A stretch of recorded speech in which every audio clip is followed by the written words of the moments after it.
will be some questions for you during this seminar. And the first question is, what's the flower here?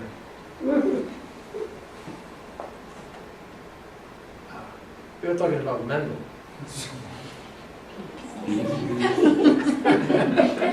I thought that was the easy one to begin with. This is the fuchsia. Oh, there you go. The fuchsia. Second question, for another easy answer. Who was Mendel? A monk. Generic? Augustine. Yeah.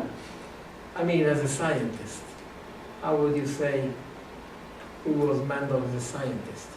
A clumsy student, but a very good, very precise practitioner. What about the father of genetics? Yeah.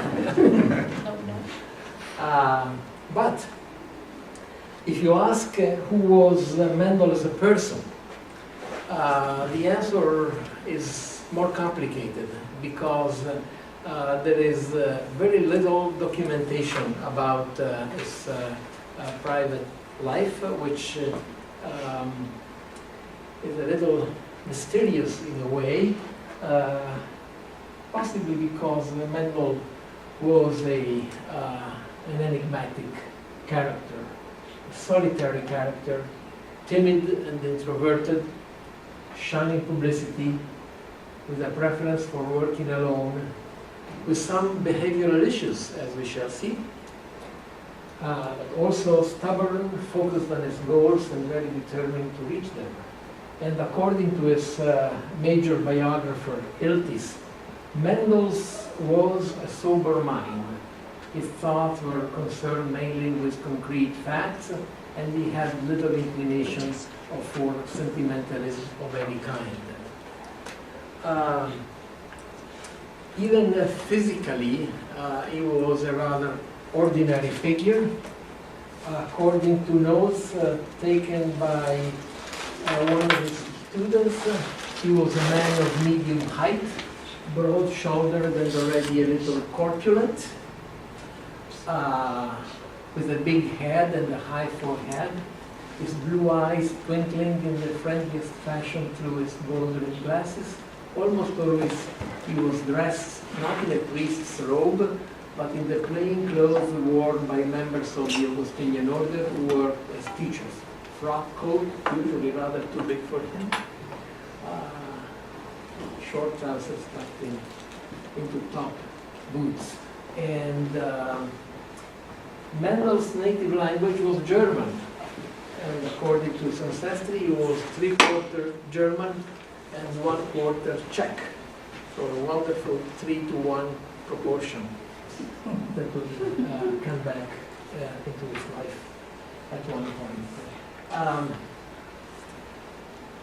So he was generally a modest person, I would say, all the opposite for his great contemporary, Charles Darwin. Mendel wrote of himself, a rare fragment of autobiography. Actually, there is no autobiography, but he had to write this curriculum when he was about 20 or so, and he wrote of himself, his sorrowful youth taught him early the serious aspects of life, and it also taught him to work. Mendel was not from a destitute family, but they were not rich, so he had always struggled with money. On the contrary to Darwin, who was from a prominent Victorian family, a rich family, Wedgwood, of the Wedgwood China on the maternal side. On the paternal side, he was a first cousin of Francis Galton, and their common grandfather was Erasmus Darwin, a prominent figure in his own right of a physician and experimentalist and scientist and philosopher. They were everything those days. As you can tell, this family thought highly of itself, with a mixture of brilliant individuals and individuals of scientific ability, All of them males. No wonder.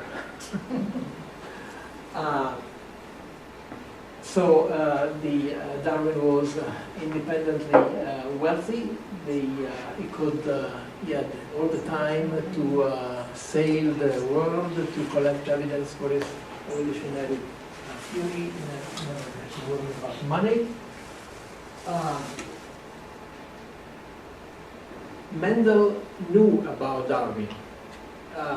He had Darwin's Origin of the Species, which is still existing and annotated by Mendel. And it appears from these notes that he largely approved of the evolutionary theory of Darwin, who on the other hand did not know Mendel. And that's too bad, because Darwin knew essentially nothing about heredity.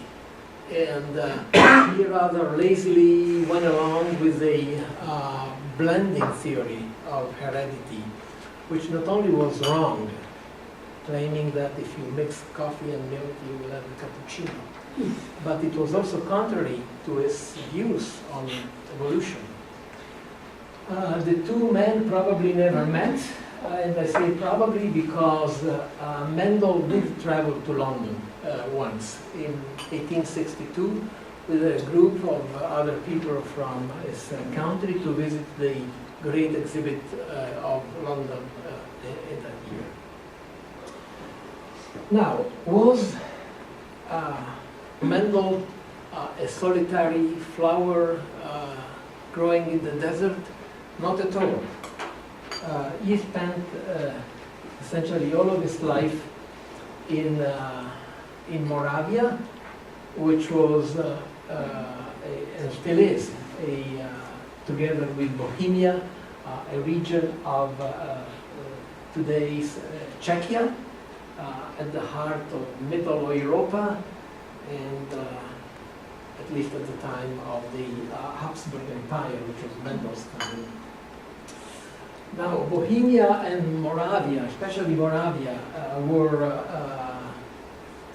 rich because of their agriculture. It was an intensive agriculture, and the farmers and the breeders were there at that time.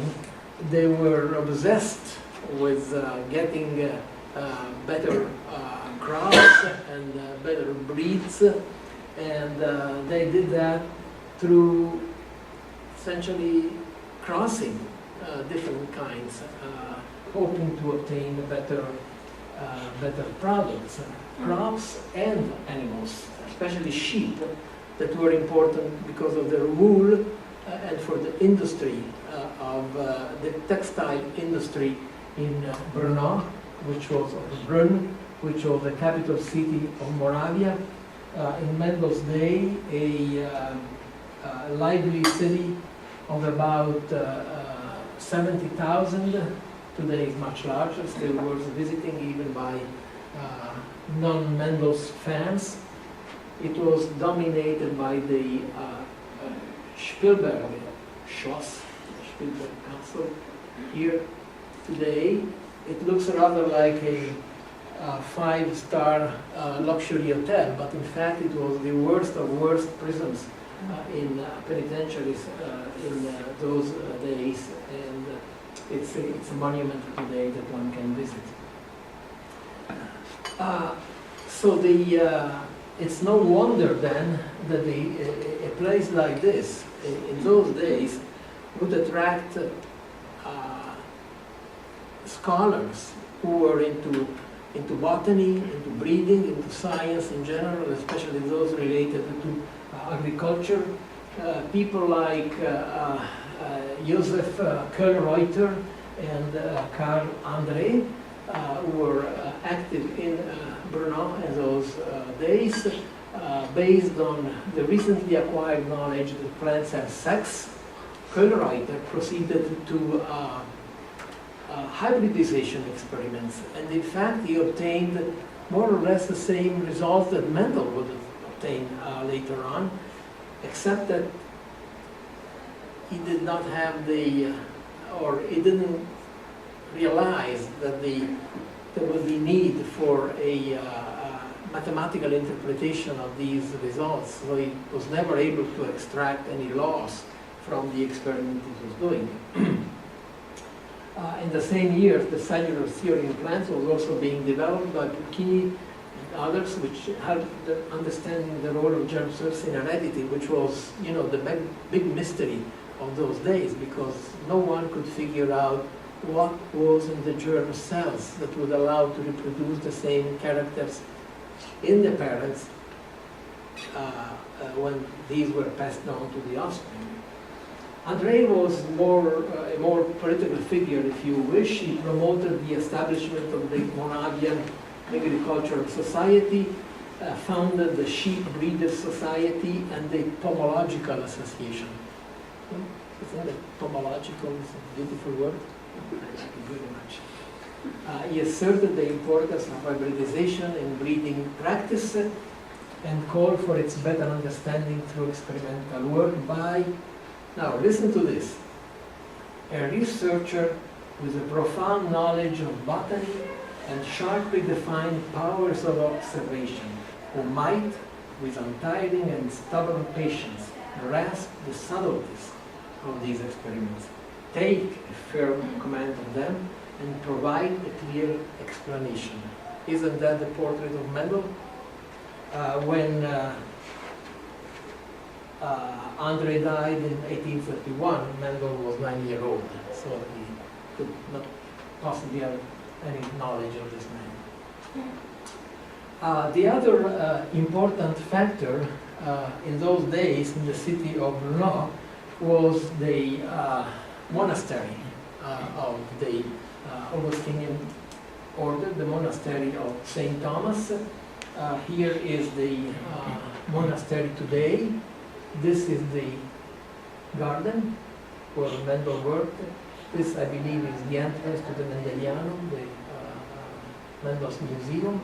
And this is a picture of the monks at Mendel's time. Mendel here all absorbed with the observation of a fuchsia. There is a fuchsia in his hand. And this is the abbot Knapp.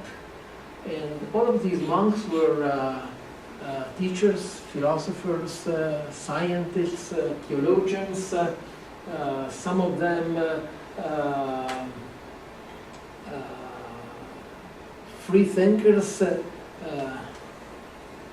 like, for instance, Matus Klacek here. Eventually he was accused of pantheism.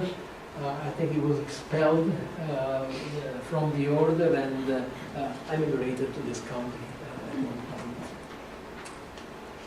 point. So, a few words about the Augustinian order, which was formally established in Rome in 1244 by a decree of Pope Innocent IV.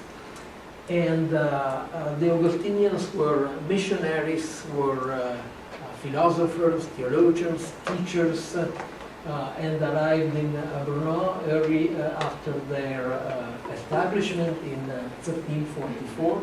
And in 1352 started the construction of a cloister, because to become the monastery of St. Thomas, also known as the Königs Kloster.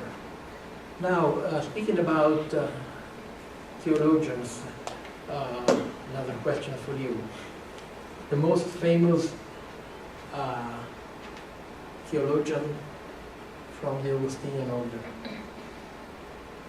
You know him. Maybe you don't know that he was an Augustinian monk. Yes, A little help? A little help? Joseph Ratzinger. Ratzinger? Ratzinger? No. No. An older guy, and not the best friend of the Catholic Church, I tell you. Oh, Martin Luther. Martin Luther. And don't forget, October 31st will be the 500th anniversary of the day when he nailed his 95 thesis at on the door of the Church of All Saints in Wittenberg. And about St. Augustine, yeah, he was a theologian himself, but also had some interest in cosmology, according to him, God had created the world ex nihilo from scratch, and he had endowed the matter with the power of self-development that would lead to the formation of plant and animals through the operation of natural causes. Pretty vague maybe, but still interesting thought. Now the order also established a university. The Augustinian order has one university, and it is in this country. You know what it is? We'll try.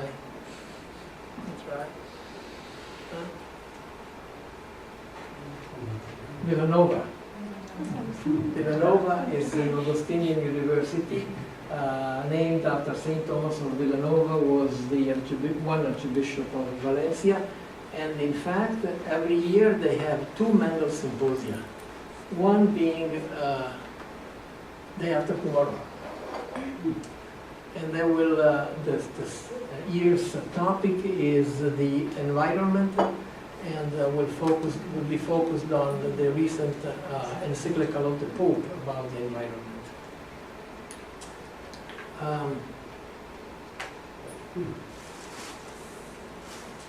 Some biographical notes about Mendel, who was born on July 22, 1822 in Hensisse, in this house. This is the house where Mendel was born. His father was this small farmer in this region, which was a possession of Countess Walpurga Truchsess-Zeil, and was baptized as Johann. That was the name that was given to Mendel by his parents. Now this Countess Walpurga, in spite of her name, and later on Luigi can tell you what purga means in Italian, she was a good lady, she was a good person. And she cared for the education of the people in her county and established schools. So Mendel, who had no intention at all from early on to continue his other farming business, went to school first in Kunin, and then at the gymnasium in Opava, about 30 kilometers from Hensisse, from which he graduated in 1840, and in 1841 he went to college, so to speak, entered the Philosophy Institute in Olomouc, which was further away, and where he was a student of Professor Franz, who was a professor of mathematics.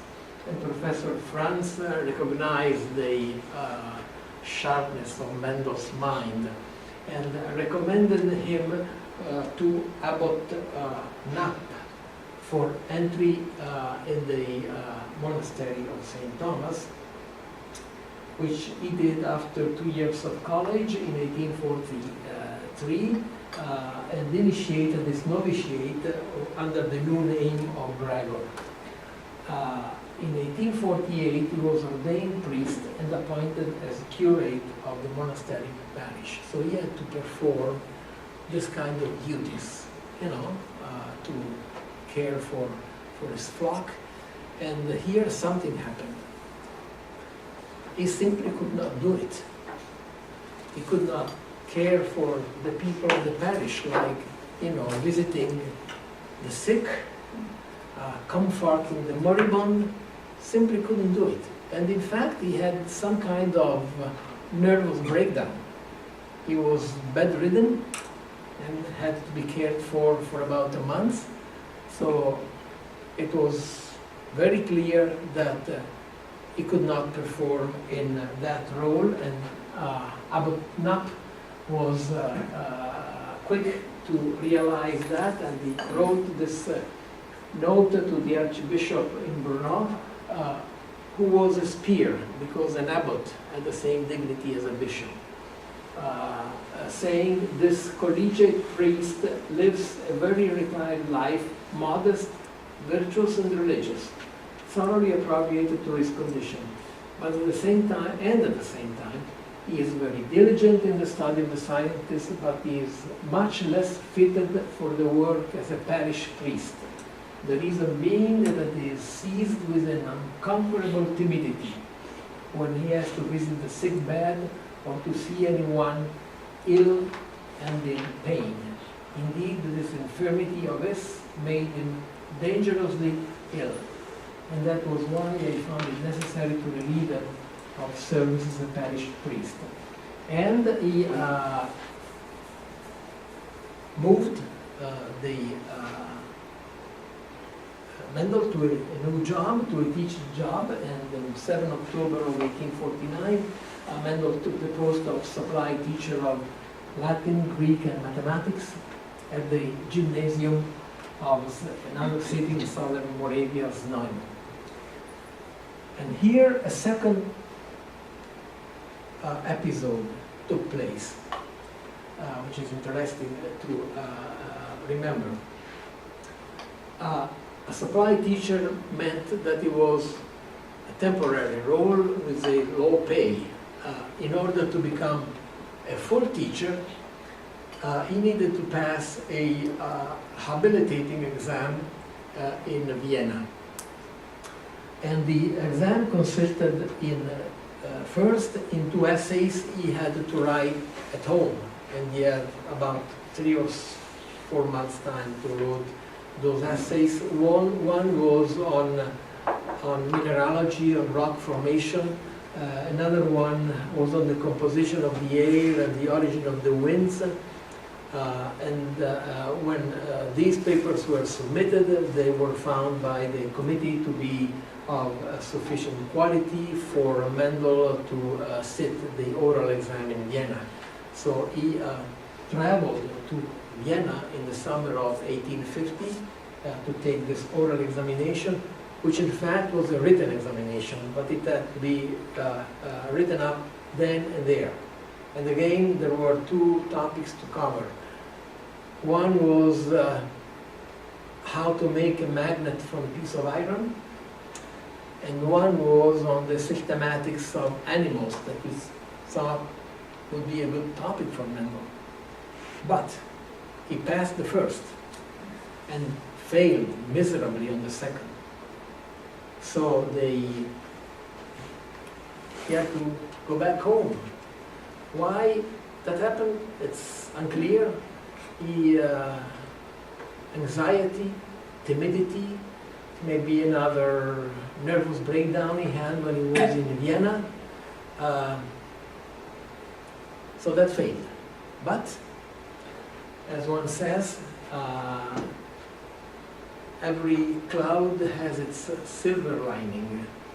So the feat turned out to be, after all, a success, because the head of the examining committee, who was Professor Baumgartner, in spite of failure, of Mendel's failure, recognized his talents.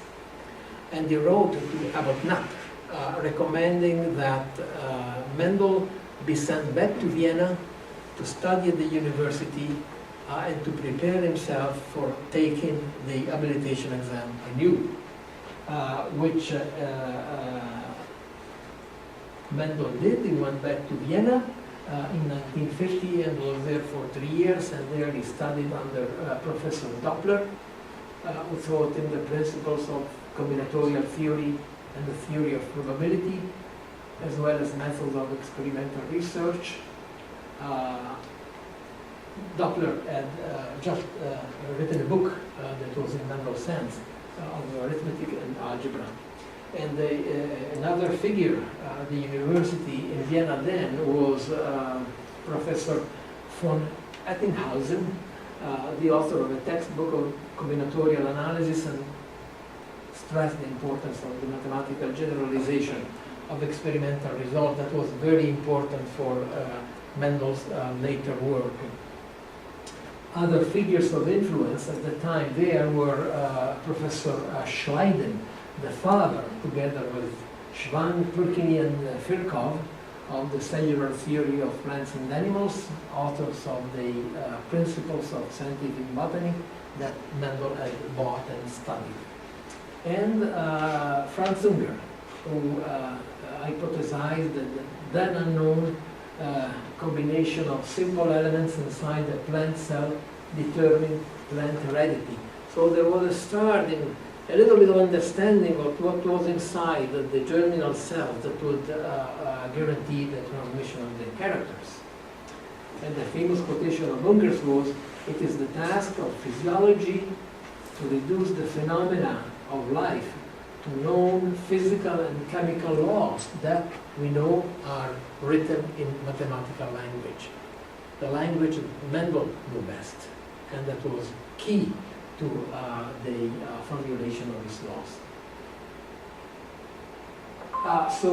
Mendel went back to Brno. He took a new teaching post there, and equipped with the knowledge he had acquired in Vienna, he set out to start his experiments.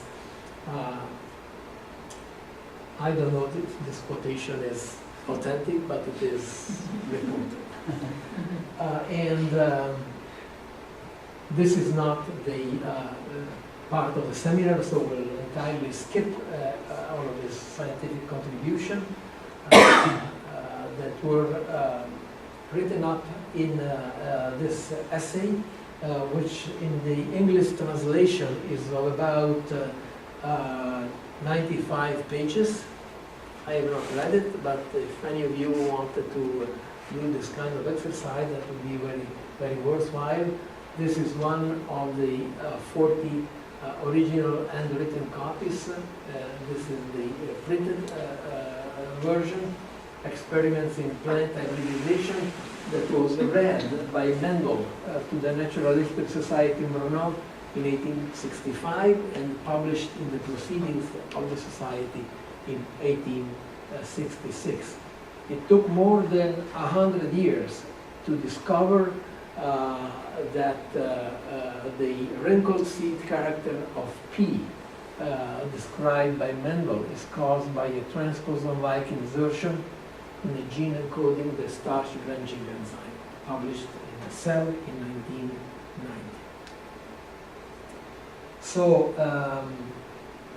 like I said, Mendel's science is not the topic of this presentation, so we'll go on to after his life after he was a scientist, when he became the abbot of the monastery of St. Thomas. Abbot Knapp died in 1868, and Mendel was elected abbot by the other monks, and again here there is maybe a surprise in his character, which we call the timid and introverted up to this point, but as the abbot he sort of brought out some different aspects of his characters. First of all, he explicitly took a liberal position in politics, and the abbot was a political figure. He sat in the Moravian Diet, which was some sort of a local parliament, and that clearly put him in a difficult situation with respect to the absolutist power in Vienna, the Habsburg Empire. And he also fought a long and bloody battle with the tax agency of the government in Vienna, who claimed from the monastery the payment of 35,000 guilders, which was an enormous amount of money, because they say you haven't paid taxes for 35 years, so now you have to come up with this amount. Mendel very strongly responded, we won't pay a penny because we spent a lot of money when we were taken out of our previous quarters. We had to move to new quarters, we had to restore and refurbish, and we spent a lot of money. And in addition to that, we provide teaching services that cost nothing to the state. So So we don't pay, and he never did. So it was his successor that after another couple of years, found a settlement for a smaller amount to be paid to the state. In the last years of his life, another important thing to say about Mendel at this stage, even though he didn't have time to do experimental work anymore, he continued to have an interest in mostly in meteorology and in apiculture. And he had a beehive built in the monastery, and he participated in many scientific societies of which he was a member, but also spent time in caring for his family and for his hometown. He had two sisters, and the younger of whom, Teresa, had married a person who had taken over the Mendel's farm, and she had helped Mendel when he was a young student and had no money at all. So Mendel was very grateful for this, and later on, when Teresa had 3 boys who wanted to go to the university, 2 of them became doctors in Vienna, he helped along. He gave money, the necessary money for these boys to go to the university. Also gave money to the small town of Hinzise, where there had been a big fire that had destroyed part of the village, and so he gave money to equip a fire brigade, and he was elected honorary president of this fire brigade in Hinzise. So he took care of family and hometown until eventually he passed in 1884, January 6th, probably of kidney and heart failure. In the last years of his life, he had become a very heavy smoker of cigars, and he said that his doctor had told him to smoke heavily because that would take care of his tendency to go overweight. The rest of the story is known. In another 15 years, his work was rediscovered. He became a celebrity, even though not everybody was so positive with respect to his work. Not counting, there were a few exceptions, not counting Lysenko, denial of Mendel's laws that was clearly a fraud during the time of the coming of the Stalin regime.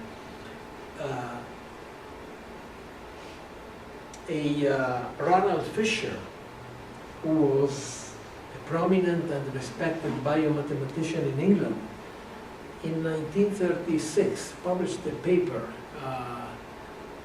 saying that Mendel's results were too good to be true, implying that they advertently or inadvertently, or maybe with the hand of an assistant who knew Mendel's expectations and wanted to please him, the results had been cooked, according to Fisher. That attracted attention by other biostatisticians who wrote several other papers against this opinion by Fisher, and this 1936 paper was eventually put to rest. One last point. Mendel, the man of faith. Had he faith? We don't know. We should ask him, which is impossible now.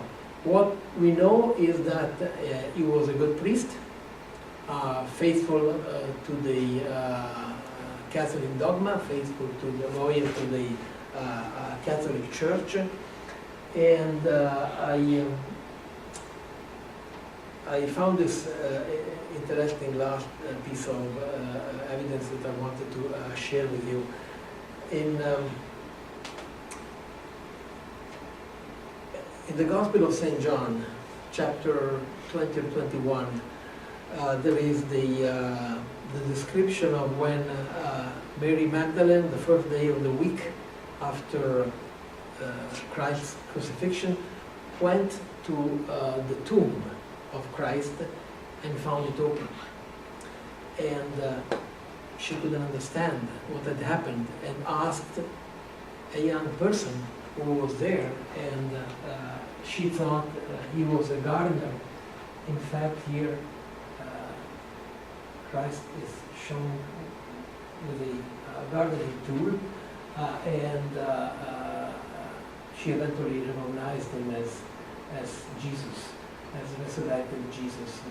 And this is the episode that was used by Mendel for a sermon on Easter Sunday, of which we have some fragments, rare fragment from his notes for this homily.